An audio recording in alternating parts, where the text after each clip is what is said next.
Hello there. They say a week is a long time in politics, but this is ridiculous.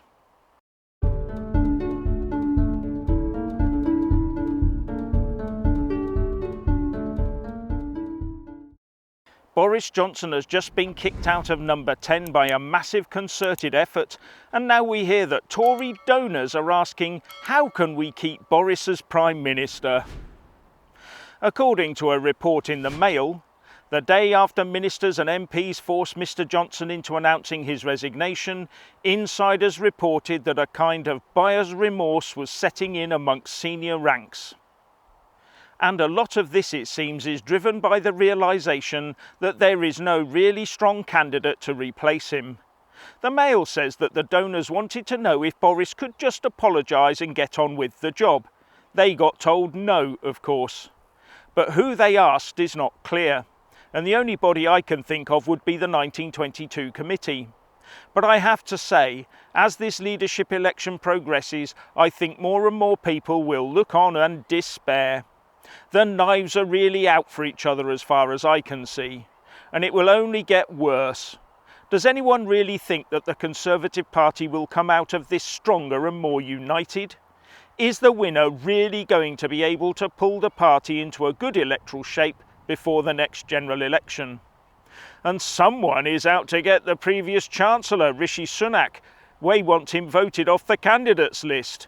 A memo has been circulated on Tory WhatsApp groups by an unknown author, and the so-called dirty dossier reads as follows.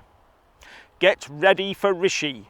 Rishi Sunak is the Chancellor of the Exchequer who enabled Boris Johnson's reckless overspending and increased UK taxes to the highest level since Clement Attlee. Proudly announced on Twitter his commitment to big state spending of £150 billion in the largest increase in department spending this century. Broke a solemn Conservative Party manifesto promise not to raise taxes by increasing NIC. Raised corporation tax by 30%. Failed to deliver on the Brexit dividend to abolish 5% VAT on fuel. Added $400 billion to the national debt to pay workers not to work, only to spend countless more billions for them to eat out a few weeks later. Stated that as a Conservative he would not borrow money to pay £12 billion for social care, only to magic up £18 billion for cost of living measures just a few months later. Wasted £32 billion on track and trace tech that was never delivered. Wrote off £4.9 billion in Covid loan fraud. As a result, in the words of Lord Agnew, his own minister, of arrogance, indolence, ignorance and schoolboy errors. Delivered a failed March 2022 budget that was a welter of contradictions, tax raises and sleights of hand that defied analysis, logic or comprehension.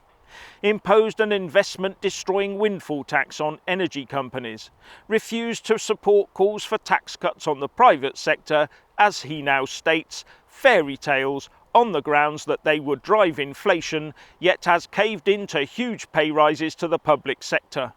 Getting ready for Rishi means supporting a candidate who, like Boris, landed a Partygate fine from the police for breaking lockdown rules, publicly lied, not once but twice, when seeking to explain his wife's non-dom tax status, secretly held a green card to work in the US 18 months into his chancellorship of the UK, maintains today that his resignation within minutes of Sajid Javid was an unplanned coincidence. Launched his campaign for the leadership of the Conservative Party with a website domain registered in December 2021. Lingers in negative territory in the polls with no realistic prospect of regaining the trust of 4 out of 10 Conservative voters who are repelled by the Johnson administration. Let us keep this a Conservative Party with a small c. There is nothing Conservative about the big tax and big spend agenda of Rishi Sunak. It's not even one nation. It's time for the party decisively to move on.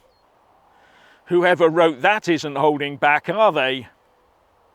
And the current Chancellor, Nadhim Zahawi, is reportedly under tax investigation by HMRC, with The Independent saying that an investigation into Zahawi by the National Crime Agency was passed on to the Treasury and remains unresolved. You know, the treasury that Zahawi as Chancellor now runs. And that Boris Johnson, the Home Secretary Liz Truss and the Cabinet Office all knew about it. So how was he allowed to be appointed then? And further, The Independent says that it has also established that officers from the Serious Fraud Office, the SFO, investigated the Chancellor's financial affairs.